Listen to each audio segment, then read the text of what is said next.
Hi everybody, we're going to be talking about Chapter 2 in the Scott text for our organizational theory class.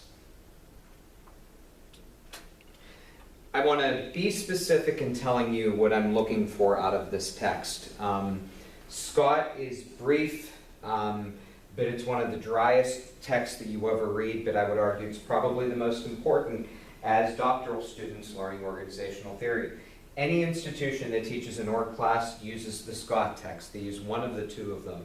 And it's targeted on things that are relevant to organizations that you can basically assess education with. I would argue that it's on you to use the information in the text that benefits you to the best of your ability. I think this is a great text, but I would guess that roughly 10 to 15% of it will benefit you, and different sections will benefit different people. So I'm only going to cover Chapter 2, Chapter 3, and Chapter 4. If something jumps out at you, you probably should use it and you probably should cite it, because this is probably the best text on the market for organizational theory, and it can help you with your dissertation. So when we looked at the initial work on organizations, we learned that it occurred really out of industrial organizations. Most research happened in steel mills, mining facilities, and factories. We conceptualized the idea of institutionalism with this, but what ways can we look at institutionalism? Well, it's really just in those particular industries. What's good about looking at industrial organizations? Well, I would argue that when you look at an industrial organization, you get to see a process-oriented system in place. The disadvantages to looking at an industrial organization is they're product and not people-focused. So we have educational organizations are similar and different, basically because of that long-standing belief and notion. We would argue that rules trump instrumentalism. When organizations make rules, the leading priority stifles the development and creativity in an organization. So if the employees are under the impression that they have to follow the rules all the time, they're not going to be as creative, development's not going to occur, but processes will be more streamlined and more oriented that way. Employees will spend their time following the rules, and they'll look at whether or not punishment is inevitable, and that's going to help them make decisions as to whether or not they want to do. How does this relate to schools? Well, those of you that are in low-performing schools know that at times there's probably things that you would like to try and be creative, that you might not feel the autonomy to do so.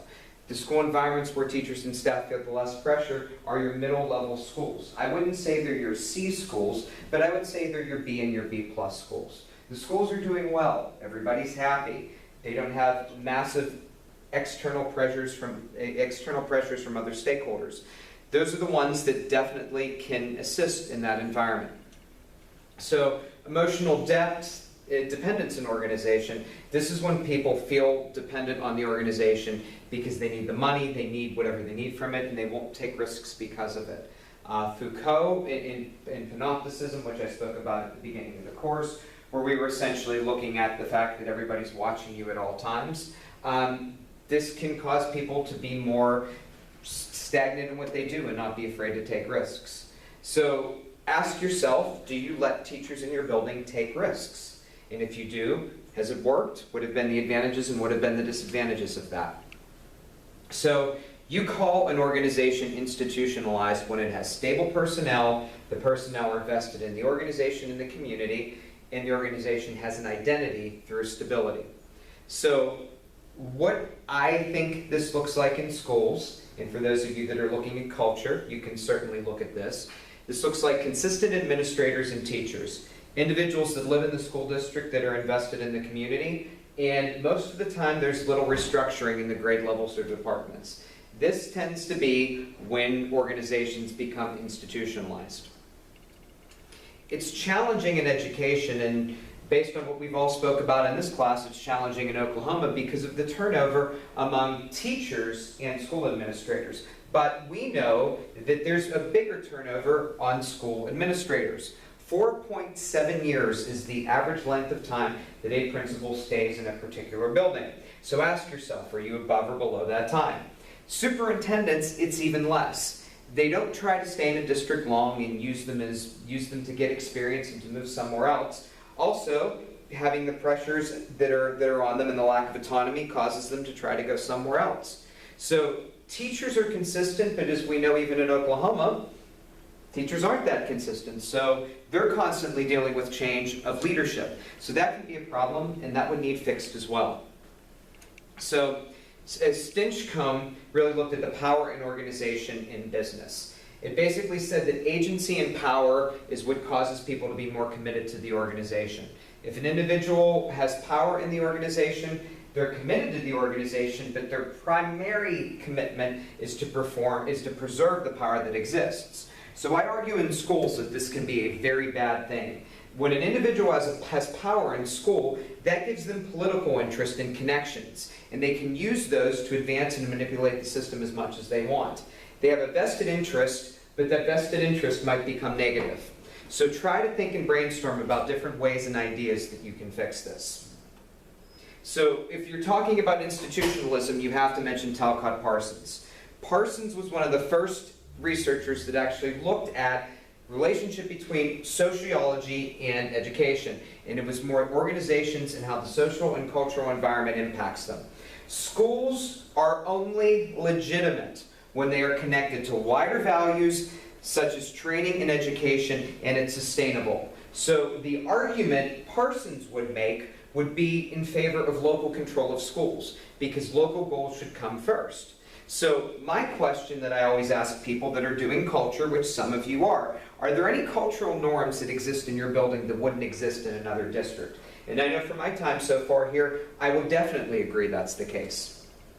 The notion of neo-institutional theory is the idea that larger cultural rules and beliefs influence organizations and make all organizations similar in nature.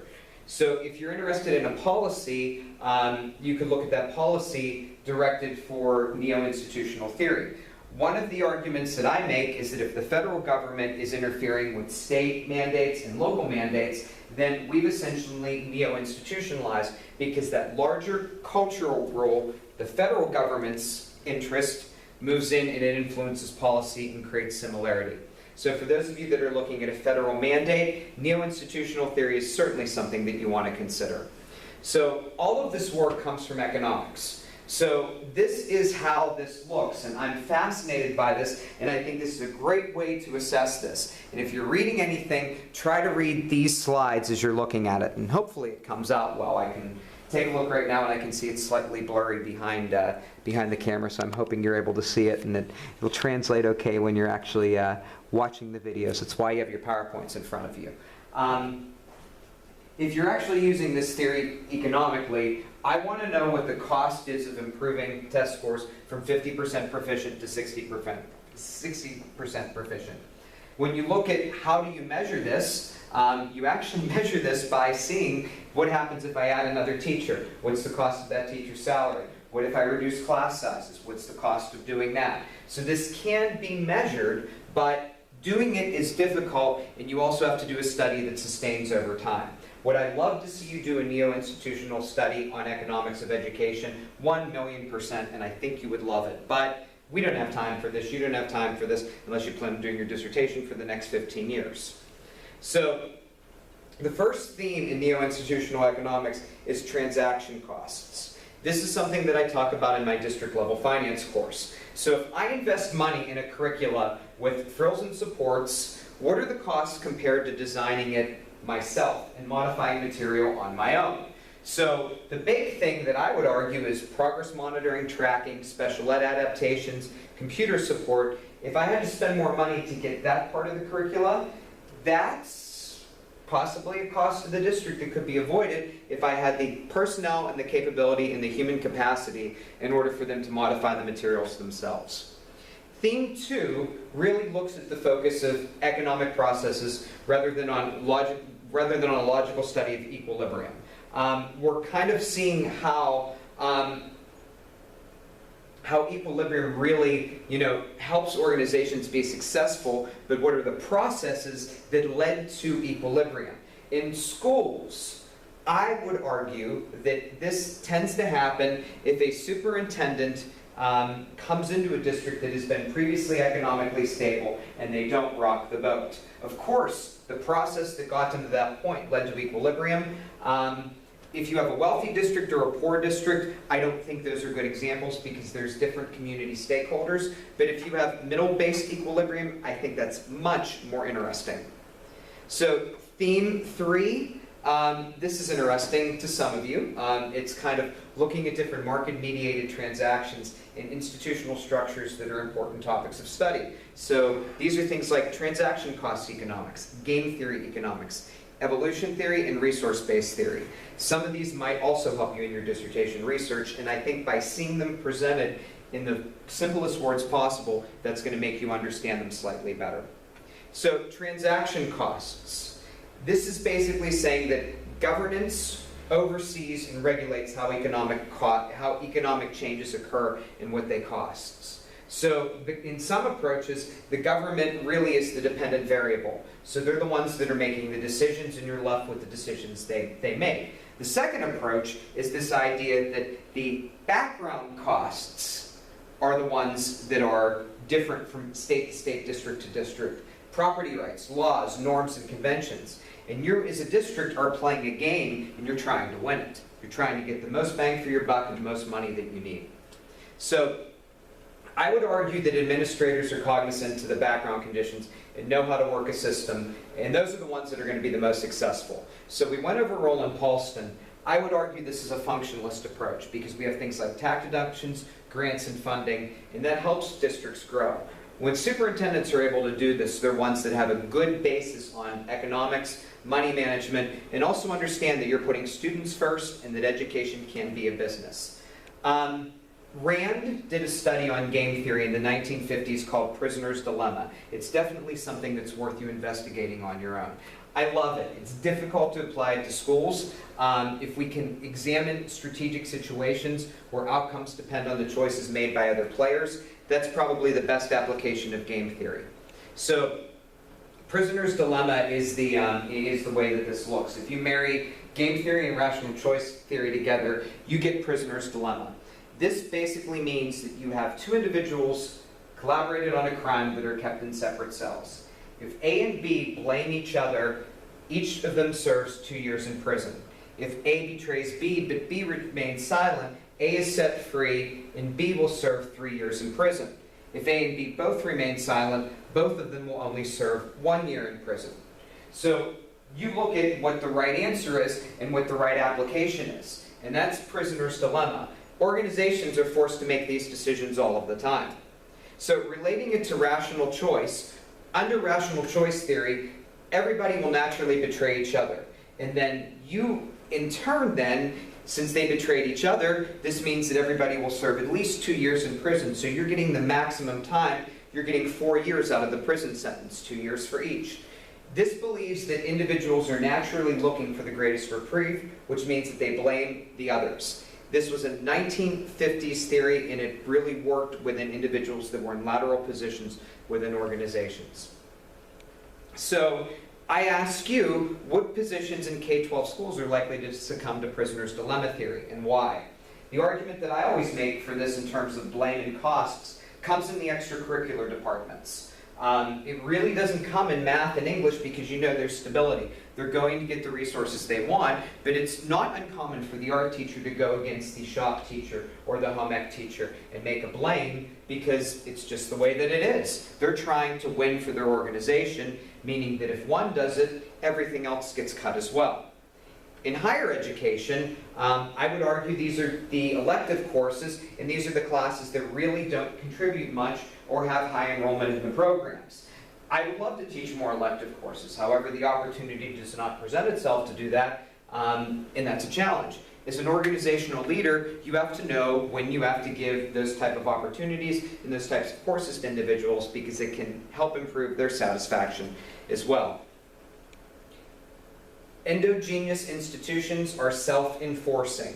This basically means that the coworkers are the ones that have the norms and expectations. They set the tone. Managers basically are there. They exist, and they're more figureheads than anything else. School systems that use this approach, I have found, are ones that have a large veteran teaching staff. They're the ones that have people that have been there 20 plus years, and they set the tone, and they're also highly controlled by unions. School systems that are least likely are ones with new teachers, established principals, and also charter schools. So try to think about that in terms of how that could impact how you look at a building as an organization. So evolutionary economics is also important. Routines exist, but they modify and they reproduce.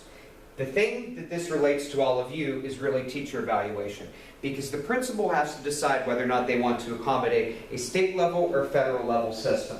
One of the things that I noticed about the state of Oklahoma in teacher evaluation was this idea and this notion about, who has control? Is it Tulsa, or is it Tulsa? Is it Oklahoma City? Is it the State Department?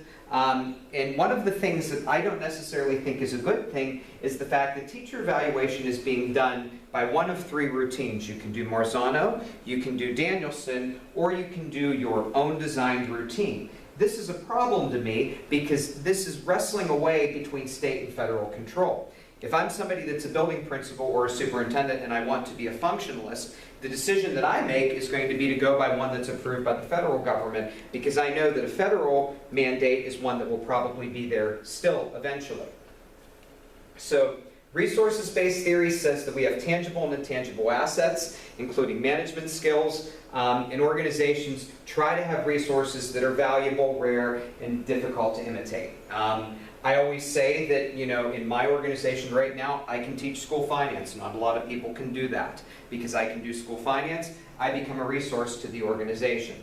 So think about the capital in your organization that's best supported. Who are your people that you cannot afford to lose? I would argue it might be a foreign language teacher, a calculus teacher, and a computer science teacher. So we're going to look at two theories of neo-institutional theory and political science. We're going to look at historical institutionalism and rational choice theory briefly. So historical institutionalism comes from Weber. It really looks at power and how structure allows power to happen and what are the outcomes of conflicts. So it's difficult to measure and it's difficult to study this because it's a difficult concept to begin with. If somebody has power in an organization, do they boast about it? When do they and when don't they? That's something that you have to consider and keep in mind. So if you look at Chubb and Moe economics, that really will look at rational choice theory. Prisoner's dilemma is kind of a merger of this theory and game theory, but it comes from an education context as well. If we have rule systems that are political, we use those to promote groups that seek our own collective interests in the ones that we want. School politics are exactly the same way. Joe Schmo is not on the school board because they want to improve education. They might, but they probably want to make sure that the lacrosse team gets funding next year or the library program's not cut. So think about that when you're looking at rational choice theory. Cognitive psychology comes from Durkheim, basically saying that the intelligence comes from the society in which the individual was born. So individuals that came equipped with certain capabilities that were born in rich, wealthy school districts and grew from those, and high-performing school districts are ones that can be natural leaders. I don't want to answer this question because it's an argument that Nordhaus makes in leadership theory. He says that people can be trained to be leaders. Some people would argue that there are people that are born to be natural leaders. You need to determine that on your own. If you're looking at our department, Ed Harris does cultural theory. Organizationally, I would say a good way to look at this is Donald's cognitive classification of culture. If you're looking at culture, climate, the Mary Douglas typology, that's certainly something that you could be looking at and using as a cultural theory. So how does culture progress? First thing is it's episodic. Lives were experienced as a series of concrete episodes. Then we had conscious, intentional, representational acts. Then language helps provide a narrative system where culture is captured, progressed, and passed on to others. Theoretically was when we included a written language that wasn't an oral language. So think about this in terms of schools. What I always say when I'm talking about human culture in schools, it's the values that are passed down that really make this matter. Somebody said in class last night, and I forget who, I would give you credit, We can't tear the elementary school down because that 66-year-old grandmother's handprint was behind the school. That's preserving culture but not preserving education. Try to think about that as you look at schools as organizations.